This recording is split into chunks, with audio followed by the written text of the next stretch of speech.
Installing Ubuntu Server, step-by-step setup. Ubuntu Server is one of the most popular open-source operating systems for servers, known for its stability, security, and ease of use. Whether you're setting up a web server, file server, database server, or application server, Ubuntu Server provides a reliable foundation. Installing Ubuntu Server may seem technical at first, but this guide will break it down step-by-step for beginners and professionals alike. Step 1.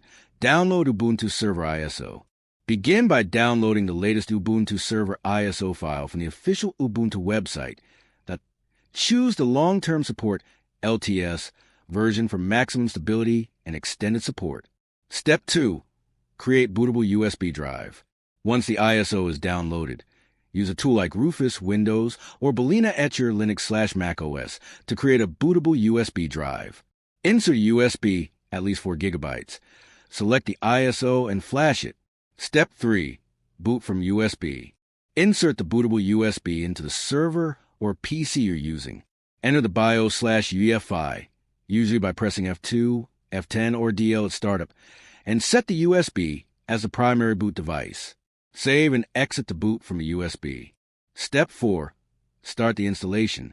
Once booted, the Ubuntu Server installer will start. Choose your preferred language and keyboard layout. Select Install Ubuntu Server to begin.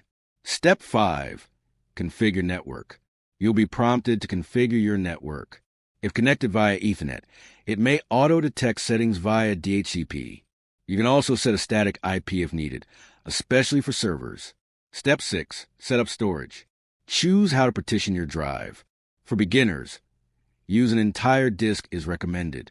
Advanced users can manually create partitions //home/swap, etc. Confirm and write the changes to the disk. Step 7. Create user and hostname. Create a user with administrative privileges.